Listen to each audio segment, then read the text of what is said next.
be here. How are you doing today?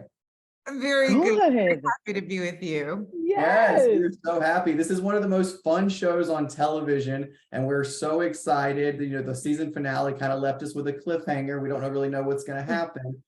But I want to talk about the relationship between you two, your characters, Hetty. That's a cliffhanger too. Yes. And I want to talk a little bit about that. You know, 'cause you had this falling out, and then we went to the court, you know, the very dramatic court sequence, and then, you know, Hetty was banished, but then you start to see a little growth and evolution and character arc between both of you. Now, Rebecca, can you talk a little bit about that and the evolution of your character a little bit?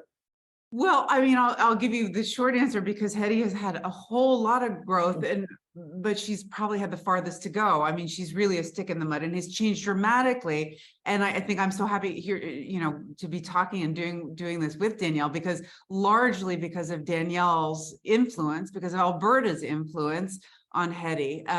All the women in this house have influenced one another so greatly, and it's so notable that they wouldn't have known each other in their lives in their own times, and only in this moment in purgatory are they able and capable of so much change because of one another. So that's something that I love so much about our show. I think it's something that we as actors love playing, and as theater geeks and dramaturgs love talking about amongst ourselves. So yes, there's been a lot of growth. This growth in particular for Hetty through Alberta in this moment is that Hetty hasn't really had to ask for forgiveness a whole lot in the house. And she really does. She's really in the wrong, and she really is at Alberta's mercy and accepts this banishment because she loves her friend and because she is so truly deeply sorry. So I said it was going to be a short answer, and it was rather long, but maybe you agree with me, Danielle. Yes, now, absolutely. Danielle, same question. Yes. Well, you know, they say you can't teach an old dog new tricks, right? And when I think of the people who come before us, you know, our ancestors, I wonder if they had a second chance at life, even in their afterlife, how would they do things differently? And I think for Alberta and Hetty specifically, yes, they've reconciled their friendship because they've gone through too much, a decade just to throw it away. But it was very painful for Alberta because, to be honest, Hetty has been gaslighting her for the last 100 years. Not going to deny it. Saying that she had a heart attack, and come to find out that her family member was actually the one that murdered Alberta. So I'm excited to see for season 3 what happens with them. I have to say, like, I love being in scenes with Rebecca. I love that we get this vulnerable shade to Alberta as well too, because I feel like in season 1 specifically, you know, she had these really great zingers, and you know, we knew she was a diva, but we never really knew much more than that. So I have to just say I'm incredibly grateful to the writers and our showrunners, especially during this time of the strike, because they've given me, as a Black woman, something so delicious to play.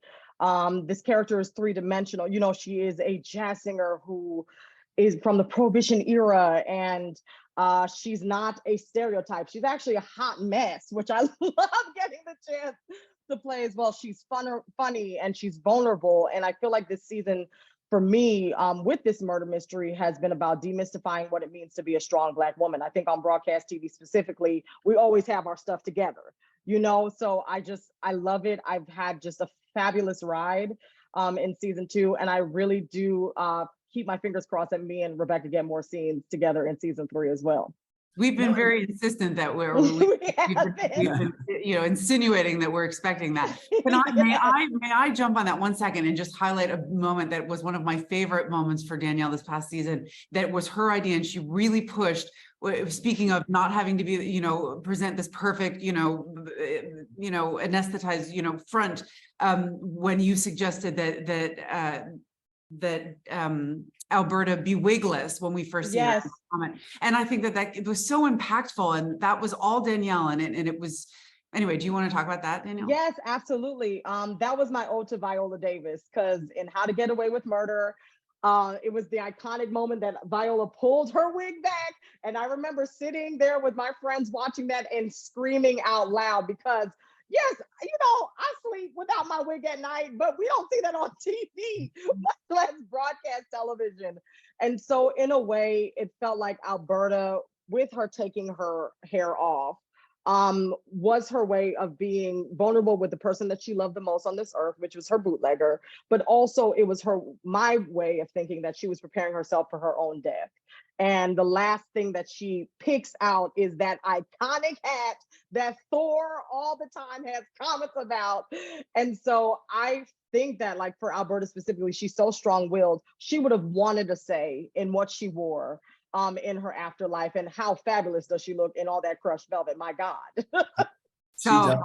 She does look so fabulous. I would love to see a flashback scene to where you go back and you like see her and you see who her friends are, and just like a whole this expose on that. I think that would be so. I'm also going to say, I want a flashback on how Hetty died. That's where I'm at. Yeah. Me too. I want to see that. Season 3. Hetty got a flashback when she was 6 years old, which, I look good, but I can't quite play 6. I mean, I would love to have one when maybe, I think there's some good, I'm pushing for there to be some flashbacks of when Elias and Hetty built that house, built Woodstone Mansion. So many stories there. Our set decorator, our set designer, production designer, Zoe Sacalaravalo, deserves all the Emmys, and her entire team, because it is one of the most extraordinarily detailed and thoughtful sets I've ever had the pleasure to work on. So anyway, I always like giving her a shout out when I can. It really is. It's a beautiful set decoration. It's gorgeous, and it's all shot within the home, and we don't get tired of it. I mean, there's a few, exterior shots and things like that, but we don't get tired. That home is like the 11th main character in our show. I mean, it's anyway. Yeah, flashbacks for Hetty. That you brought up gaslighting. There's so much gaslighting with these ghosts in the house. Oh yeah, everyone's just gaslighting everyone. They're crunchy. They've been together for so long. Yeah. It's just roommates getting on each other's nerves, being petty. I love Alberta and Isaac too. Like, they are toxic besties, and now they're like Sherlock Holmes and Watson. I mean, I love this duo, and I would love to see more of that in the next season as well too. What other mysteries do they solve? Maybe it's how Hetty died. Well, maybe it is, because it's like you guys have rekindled, you've reconciled. You said, no, I'm going to miss my friend, and I think that's just a great point for Alberta. You were so mad, you wanted to see her punished, and then you said, wait, I don't know if I can do without my friend for a year. I want to see her every day. We can't go on walks. Can you talk a little bit about that transition and that change of mind for your character? Well, I have to say that Rebecca and I are both theater girls. So the dramaturgy that we did for those scenes in particular was deep. I mean, we really talked about what it was like when Hetty and Alberta first met. And, we don't talk about this a lot in the show, but this is as our backstory. It probably wasn't as friendly. This is a Black woman in this white lady's house. So their friendship has probably taken a lot of work for them to get to where they are, 100 years worth of work. But they love each other, and so they take these walks together, and they're shady. You know what I mean? They love being shady. I love that part. Yeah. And so it was heartbreaking to find out that she knew this whole time. But even with that, being without her friend would be the worst thing of all, because who else, to be honest, who else is she gonna be with? Is it gonna be Flower? What are we really doing here? Played expertly by Sheila Carrasco. Thor gets on her nerves. Pete, she can't do it right now with Pete because he's trying to get it, he can't get into the goodies right now. She's gonna face palm him. Isaac is always busy with somebody else. Like, there's nobody really there. Hetty is her homegirl. Yeah. So I'm excited to embellish more on this friendship in future seasons, and to even see flashbacks of what they were when she first got in that house and what it was like. Yeah, or perhaps, I've been thinking about this too, Danielle, but we did so much talking about that time period and the prevailing opinions of the time and of that class in in the Gilded Age and then in the 20s. But Hetty would have been carrying this automatic guilt and a secret that she's trying to stuff down. So perhaps it would have surprised you that she was incredibly welcome to you. Wouldn't it be a great story if instead of being like I see you, I was incredibly like loving and deferential, and you're like, what's this white lady doing? I would love that, because they're both, they're robbers. I mean, she was married to a robber baron. Alberta was with all the bootleggers, she was potential murderer. You know what I mean? So I definitely do feel like that would be amazing. That would be fantastic. These characters have a lot more to say to one another, and I think that this grudge, this argument, this conflict has not been completely settled once and for all. It's too deep. It will have ramifications in season 3 and beyond, I think. Do you think Hetty's going to have to, give a little bit more effort to kind of win Alberta back fully? You think she's probably like 50-60% there, and she's going to have to maybe try a little harder to get back in her good graces? Well, that's going to be for Danielle and Alberta to decide how much work I have to do. But I mean, yeah, I think that she's not even close, and I think that she's got there's something to unknit with Isaac too. She played such a large role in that really wonderful, tender, heartfelt coming out story, played so beautifully by Brandon Scott Jones. And I mean, the first thing I asked our showrunners when this turn of events happened, that we realized that it was going to be my son, not only as the murderer, but having been in the midst of an affair with Alberta's bootlegger boyfriend. That was so much information that just boggled the mind based on all the other beats that I had already played and carved out with other characters. So there's a whole lot of hypocrisy in this secret that really betrayed a lot of the relationships that Hetty had in the house. And so I can't imagine that they won't move forward with that. Although I saw that there was chatter online that perhaps Hetty just made the whole thing up so that to spare her friend the pain of having it been her sister. So who knows what they're going to do. I love these fan theories. There's a whole lot of fan theories. They'll offer us challenges no matter what. Throughout, do you have a favorite fan theory that you've ever heard throughout these seasons? Or one that just completely shocked you? You were like, wow, that's interesting. Maybe we should incorporate that. Well, people have a lot of opinions. Yes. People certainly thought that they had a whole lot of things to say that should be heard about the Hetty Trevor relationship. Oh, yes. Season. People were very perturbed by that, or very for it. But anyway, it's a great gift. You're doing something right when the audience and the talking so invested in these relationships and these characters, and they certainly have shown us that they are. So yeah. And at the end, the season finale, Sam says, we've grown together. We've seen this malleability. We've seen these, ghosts grow with us and evolve, and these people. How have you two grown since you shot the pilot to now? Oh, well, let me just be honest with you. This season 2 was incredibly special to me as an actor because I got the opportunity to have this arc with Alberta's murder mystery. And I also have to say that I got my confidence back as an actor this season, because season 1, we were in the thick of the pandemic. And it was time to go back to work. And I had a lot of imposter syndrome because this was my first time as a series regular. And so I second guessed a lot of my choices season 1 of like, is this right? I don't know, because I was still trying to find my rhythm. And I also have to say that I never really had the opportunity to create a character in this way from the ground up.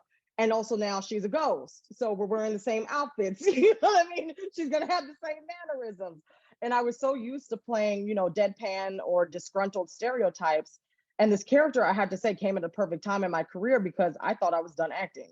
I was just tired of, the no's and the constant rejection. And so I have to say thank you to our showrunners, the Joes, and to our writers' room, and for the cast really for giving me my confidence back. And I'm really going to say thank you to Rebecca, because there are moments in season 1 where I'm like, I don't know, is this good? And she's like, yes, girl, stop it. It's good. And so I'm excited now. Season 2, I'm very proud of the work that I did this season. I'm really excited for season 3 to just take the reins and keep going. That's exciting. How about you, Rebecca? Well, I just love Danielle. I do love working with her. And what was the original question? That was so moving. What was the original question? I don't know. Just how you've grown since the pilot, since that first day you walked on set, you shot the pilot with Danielle, and how you've grown as a person, as a character, interacting with this incredible cast, just going through the seasons, getting hit over the head with whatever the writers give you guys, and running with it. Like, how have you grown as a person, as an actor, as a performer? Well, I think a lot of us, Danielle, and you don't give yourself enough credit, I'll say that, but a lot of us felt that sense of, I don't know if I would call it imposter syndrome, but not quite knowing exactly if what we were going to do was going to land and how it was going to resonate with people, and how we could build on it and grow and still also serve one another as a company and as an ensemble in this fast-paced comedy that also had so much heart, that is written so expertly and designed so expertly by our showrunners and our room of writers, that it can be both and be both convincingly. So now that we know who we are to this group of loyal fans, it just gives us so much more freedom and joy to play and run with it and change it up a little bit too. I think I've become, as an actor, a lot looser in what I think will play. I've given, there's widened the parameters of what Hetty can be in any given moment.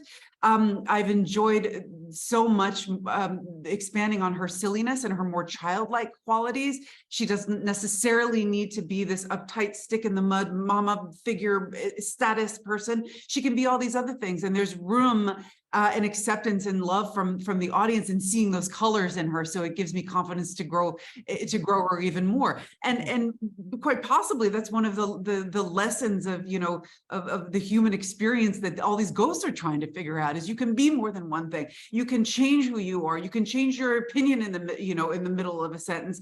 You know, you can grow and contradict yourself, you know, if being held by the love and support of people around you that truly know you.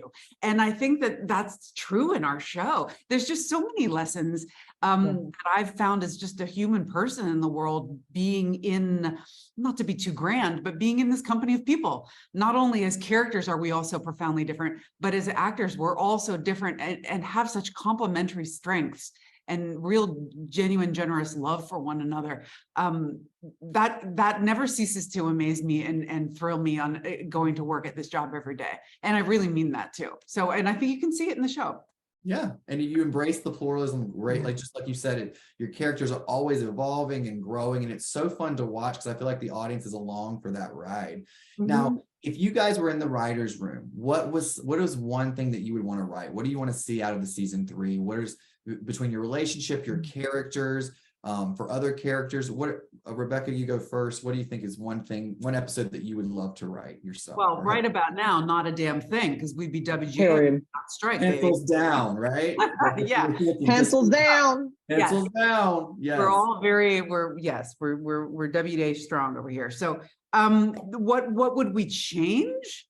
Was that the question? Or like, what would you write? Like, if the writers came to you and said, you know, we're looking for ideas for season 3 for Hetty, what would you like to see your character do? Would you like to, you know, you mentioned flashbacks earlier. Yeah. Is there anything? First of all, they don't need a damn bit of help for us. But what they are always is incredibly generous in wanting to hear our ideas, particularly our little historical tidbits, because we've all kind of become armchair historians for our own various time periods that we're in. And so they're very receptive to hearing those kind of little details and things. So yeah, I think the thing I'm interested in flashbacks to when the house was built. I'm interested in how those basement ghosts got locked in that house and whether or not I had anything to do with it. I hope not, but I probably did. It's got you written all over it. That's a Hetty thing. And yeah, I would like to see you know, the way far back. I want to see the 100 years, you know, I want to see an episode that's just 100 years of Thor and Sasapi sitting on a rock talking about fish or whatever. You know? I mean, I think that our show can go to those new, you know, surprising places with form a little bit. Those are things that I'd be excited about. But again, they don't need our help. They're geniuses.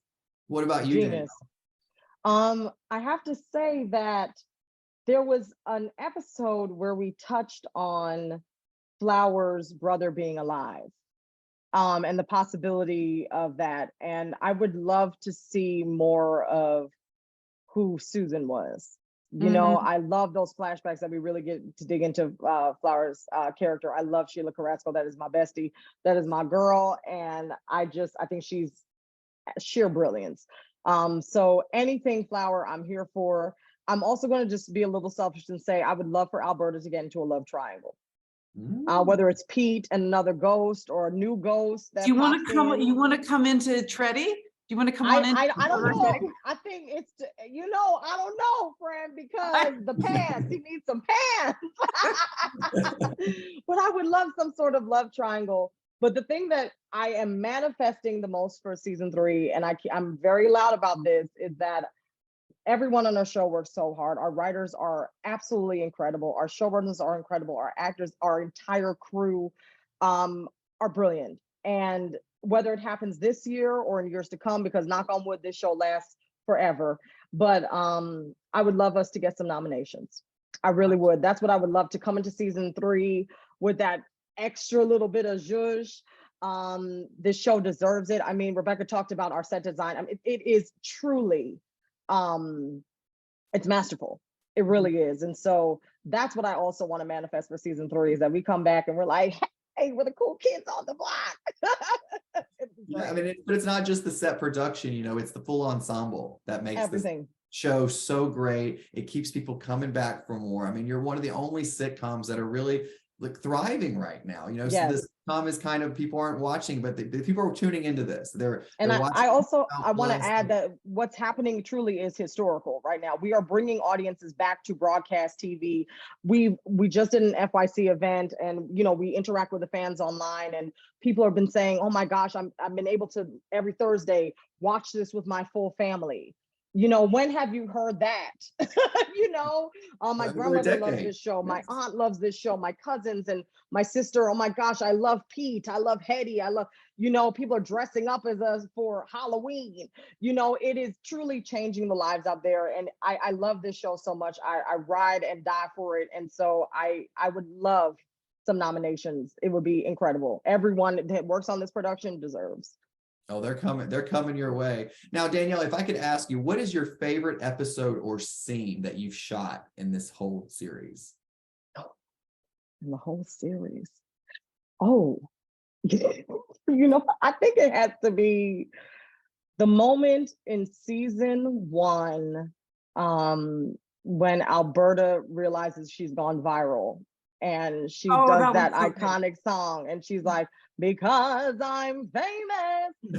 I didn't know the line was gonna come out that way. I just felt like singing. And Brandon Scott Jones just kept egging me on. He's like, keep doing it, it's funny, keep doing it. I didn't know that they were gonna use it, because we use lots of different takes. But I honestly, it's hard to say what moment, because every day coming to this job feels like summer camp. We are having a blast. These are genuinely kind people. They are the best humans to work with in the industry. And I just feel so grateful going to work every day. It's hard to pick a favorite, because everything is my favorite on this show. What about you, Rebecca? Same answer. That's your favorite? Well, but I have to, speaking of our shared love for Sheila Carrasco, I have to talk about the episode in which Hetty and the washing machine became acquainted. Oh, yes. Which was also, that was the Alberta's fan, not the Alberta's fan. Yes. Podcast. Yeah. Good double whammy. You got great flashback to 1920s, jazz club, and Danielle in fabulous period costumes. Carmen Ali does all yes. In Montreal. Heather Payne did the original costumes for the Ghosts. Emmy consideration. Take note. But so the washing machine was a lot of fun. I enjoy physical comedy, and the fact that we're ghosts, we never get to actually touch objects. So when I was given something that could actually physically move me, I took the opportunity to go to town with it, so to speak. Landon. So to speak, absolutely. That's an understatement. That's wonderful. No, it's so great. And I think the Emmys are coming, and I think keep up the great work. We truly appreciate everything you guys are giving to the space, giving to the show. We feel your energy, and we're so excited to see what's next for season 3. Thank you for wanting to talk Thank to you us. so much. Considering us as I will talk to you anytime. I'll watch you anytime. I'll talk to you anytime. And I can't wait. I hope this WGA stuff gets settled soon, so we don't have any delays. And we pay our writers. Yes. Pay the writers. Pencils down, so we can Pencils get down, honey. On season 3. Let's get this show back on the road. Let's go. Thank you. Thank you so much for taking the time to speak with me.